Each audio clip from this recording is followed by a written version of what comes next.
Okay, so I got cut off, but anyway, to be continued, I was saying that when adults in my life tried to say that a rule was just because they were an adult and I was a child or because I said so, it made me lose respect for the rules in general as a construct because I believed and still believe that rules should make sense and that they should have meaning. So, and to some extent, I will sometimes the rules just need to be framed as, you know, you can do something at home, but we don't do it here because we have this number of children, more children than your parents have at home, and we need to keep you safe. And so even though you can walk around and eat at home, if we all did that here, you might choke, and that would be dangerous, and I wouldn't like that. So our job is to keep you safe. So just explaining can be a huge sign of respect. Punishment results in shame and guilt, which are just not necessary for learning and at best, and they actually can harm learning and relationships at worst. So they don't lead to the desired outcome that we want, maybe in the short term, but not in the long term. And discipline results in confidence and identity shifts, like they feel good about themselves because they're making the right choices and they identify as people with integrity. And punishment expects things to be perfect, and discipline is focused on expecting growth. It's okay that you made a mistake, you're a person, but what are we going to do next time, and how can we continue to work on this? And you can open a conversation. And then punishment focuses on immediate results, listen to what I'm saying right this moment. And discipline understands that even if you don't get compliance right away, if you give a child a chance to cool down, maybe they need to just relax and take some breaths. When you're able to talk to them, they can calm down and make better decisions as they go forward in life. So, part 5 is realistic expectations, what children learn at each stage. This is more the curriculum piece, and just an overview that I'll talk about a little bit more for the teachers than I would for the parents. I'd probably take away a little bit of this detail, but what I want is to clarify that we might have children reading at age 3, but we're not going to expect every child to read at age 3. And what should we expect? What are we focusing on? What are the overall goals and needs for each child at each stage? This is the last big section, and then I'm just going to summarize. So, as infants, the focus for an infant is building trust in caregivers and relationships, moving their bodies and mastering movement, exploring their senses, and then just slowly easing from complete dependence to independence. They absorb everything without any effort, and they are just exploring with their senses and by just needing to feel safe with their caregivers, their parents, their teachers, etc., adults in their life. So they're going to work on movement, like rolling, crawling, pulling up. You might have a bar in your classroom where they can pull up, or just furniture that they can use to kind of push around and learn to walk, and just different things that they can hold and sort of get more comfortable using the muscles in their hands. They're going to hear as much as possible. For infants, you want to sing, read, play instruments, not overstimulating. You don't want to be making constant noise all the time, but you want to describe everything you're doing.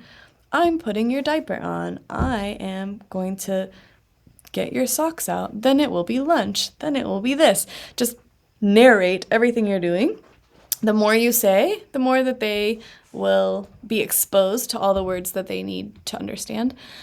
And they love singing and nursery rhymes and things too, anything with rhythm. So they're going to be just needing to touch different things, as many things as you can give them that are safe, smooth, rough. Give them the vocabulary. Tell them this is smooth, this is rough, this is bumpy, this is velvety. I don't know. This is, anything that you can think of. And just let them touch cold things, hot things, not too hot, but give them as many words as you can. Help make sure that they feel safe. They don't feel, an infant is never trying to do something wrong, ever. So if you're frustrated, that is your work to understand why you're frustrated, to regulate yourself, and to model calm, and to redirect and figure out how to get your needs met and their needs met without yelling at them or anything like that. And then I have little notes for the parents for at home for when I give this presentation for parents. But basically, feeling safe and then starting to give them as much independence as they're ready for. If they're trying to do something independently and they want to mess with a sock and try to put it on, we want to give them that opportunity. We want to try, maybe not when we're in a hurry, but sometimes children need to be able to practice things, doing them for themselves. Give them some choices, especially toddlers. Now we're moving from infant to toddler. They're getting even more independent, much more independent. They're starting to talk about everything, singing as well. And this stage is really close to my heart because I have a toddler right now, but I've worked in toddler classrooms and infant classrooms and 3 to 5, and mostly with elementary. But this age is so fun. So they really, really want to learn to do things themselves and to be in charge of as much as they can. So the more that you can give them that freedom, because they don't have a lot of control over their environment, the more that you can give them control and freedom, the better. So they need to understand how to take care of the environment, dress themselves, wash their own hands, make some snacks, clean up, and they don't have to master all of this. They don't have to be perfect at it or not spill or, not make messes, but they should have opportunities to try. And when we clean up, what's been most successful for me is basically doing it alongside them and doing it joyfully. Let's clean up. Let's sing about cleaning up. This is how we do it. This is what we do. This is what we get. And the more that you can show them that it can be fun to do these things, the more helpful it is for them, because they don't associate it as a chore or something to dread or blah, they're making me clean up. But just this is part of life and this is what we do and we can be joyful doing it. And that will carry on through their whole life. So language development is going to continue. The more looking at books, singing, as much language as you can possibly expose them to, the better at this age. And you can also take a look at this presentation for sort of what to expect them to be working on as far as early forming sentences and things like that. Social skills, they're going to sort of play together sometimes, and they're also going to play side by side sometimes. And they're going to really push the limits. They don't really want to share necessarily or take turns, but this is their opportunity to learn. Especially in a Montessori classroom or environment, you want the children to be able to work with something as long as they want to build focus and concentration. So if a child is working with something, other children should not be allowed to take it from them or interrupt them. You want to guide those other children away and tell them that they need to wait until it's back on the shelf. Okay. So, so taking turns, they're learning to care for each other. You're modeling that. It's really important to show, to show them how to act. What you want them to do, you should do. If you want them to say please, you should say please. And trust me, it works. They really want to know what's going on. So having routine and having the same routine every day and acknowledging if you're breaking the routine, tell them about it and tell them why. That's respectful, and they will appreciate it, and it will help you. They won't be as likely to act out. They're going to be working on their motor skills still, and there's some different work that we can do to help refine those things, like spooning beads, pouring things, and all of the work that they do in the classroom is going to help. And some notes for home. Ages 3 to 5, they're still, they're really working on independence still. They're learning to concentrate for longer periods. They are exploring and refining all the same things they've been working on. They're starting to get a little bit more into reading, although you can definitely learn letter sounds as toddlers. We're starting to build words, build sentences, even get to story writing and things like that in this age group. We write before we read in Montessori, and we can talk more about that later, but we learn writing for self-expression and through other indirect pathways, like using movable alphabet letters to build words before having to actually fully write. So we're expressing ourselves before taking in other people's information. So basically, besides practical life, which they've been doing, it just gets a little bit more complicated here, more complicated snack prep, etc., and refining of the senses. There's specific materials for this. They're also getting more into vocabulary and grammar and beginning of like math. So counting and quantities and maybe even adding and subtracting, depending on if they're ready. They're also getting into culture, the world, maps, animals, plants, and they're starting to understand the world around them in a new way. They're also getting a lot more mature emotionally and socially and getting more involved in the community. In lower elementary, 6 to 9, they are focused on their imaginations, learning through imagining more. You can engage the imagination a lot with storytelling. A lot of the lessons will be through stories and excitement.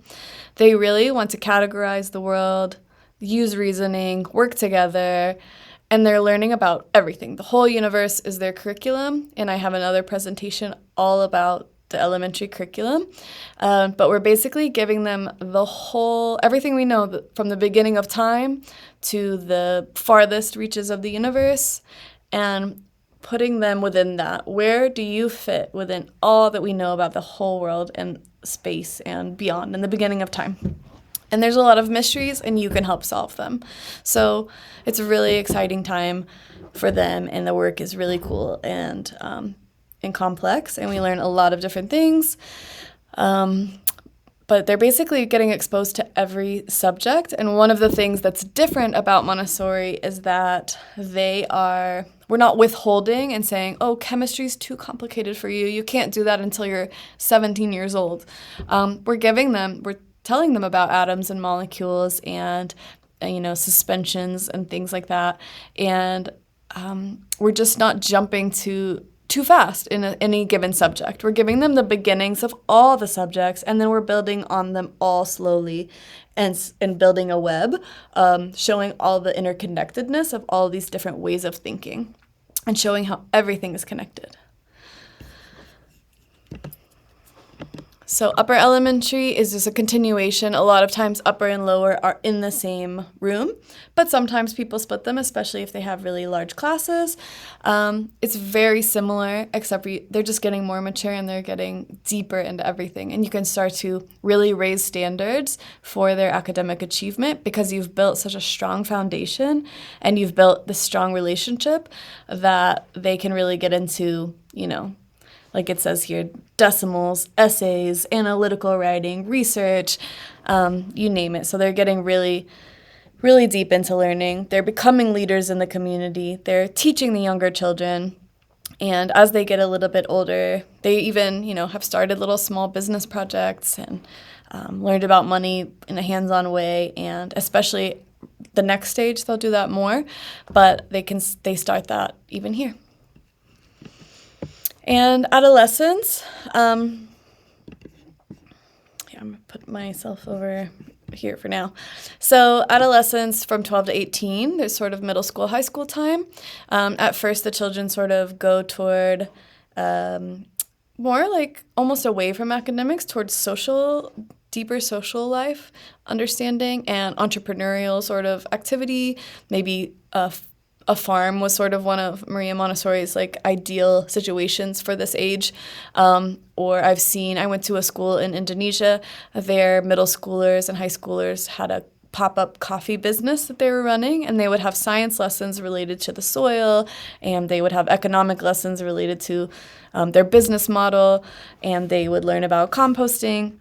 And everything was sort of framed within this purposeful real-world activity because adolescents are ready to be part of a bigger society. They don't want to be held back and put away in a school, unable to interact and do the things.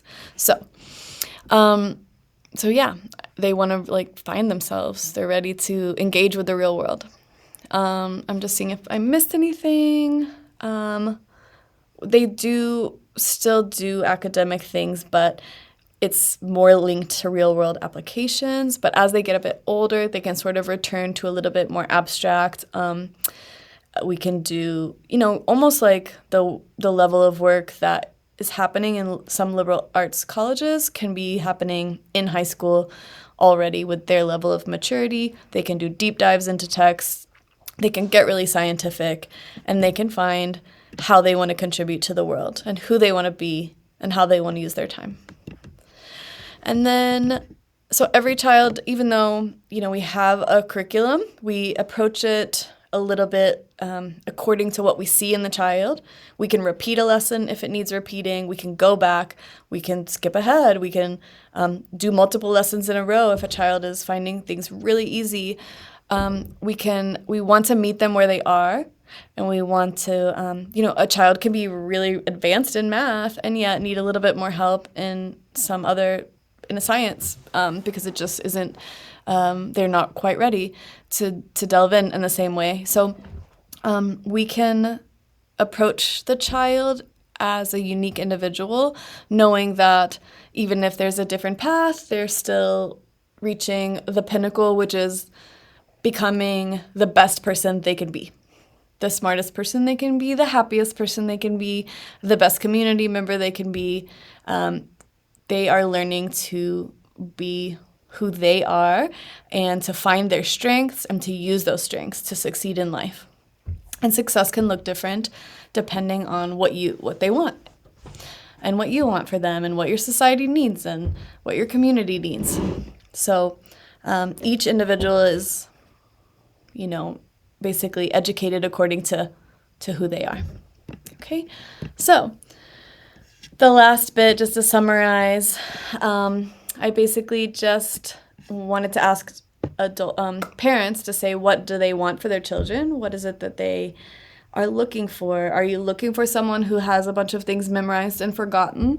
Or did you want a child who is happy and loves learning and wants to continue to learn, knows how to learn, is doing their best at any time, is helpful to others, is successful, can get a job, even if things change and suddenly AI changes the job market, like could happen earlier than later.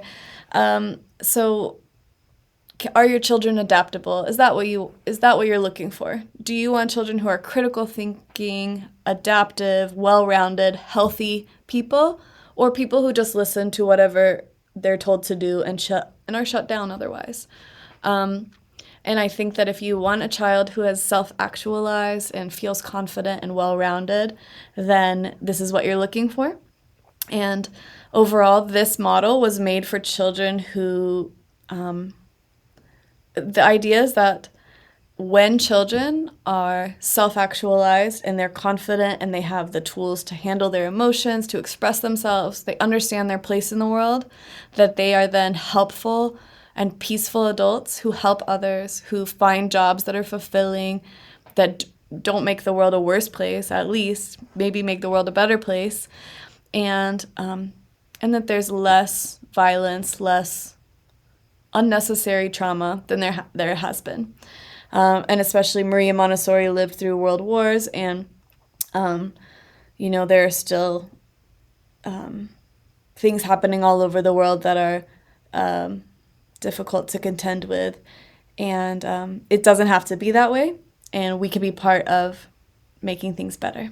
So that's my presentation about why choose Montessori, why do this thing that's different. we could just all do the same thing. We just could keep going with the system that we know doesn't work that well, or seems to work sometimes, but even the children who seem to be thriving may not really be. I was one of those who I got straight A's, but I didn't feel fulfillment or any meaning in my education, and I had to go to higher education to figure it out, to figure out what was missing. And so through my master's research and my experiences, I figured out that this is what I would have wanted. This is what I want for other children. I want children to be happy, adaptable people who want to make the world a better place. And so I would love to be part of that. Thank you so much for your time, and feel free to let me know if you have any questions that came up during this specifically, or any other things that we can do future sessions about. Thanks.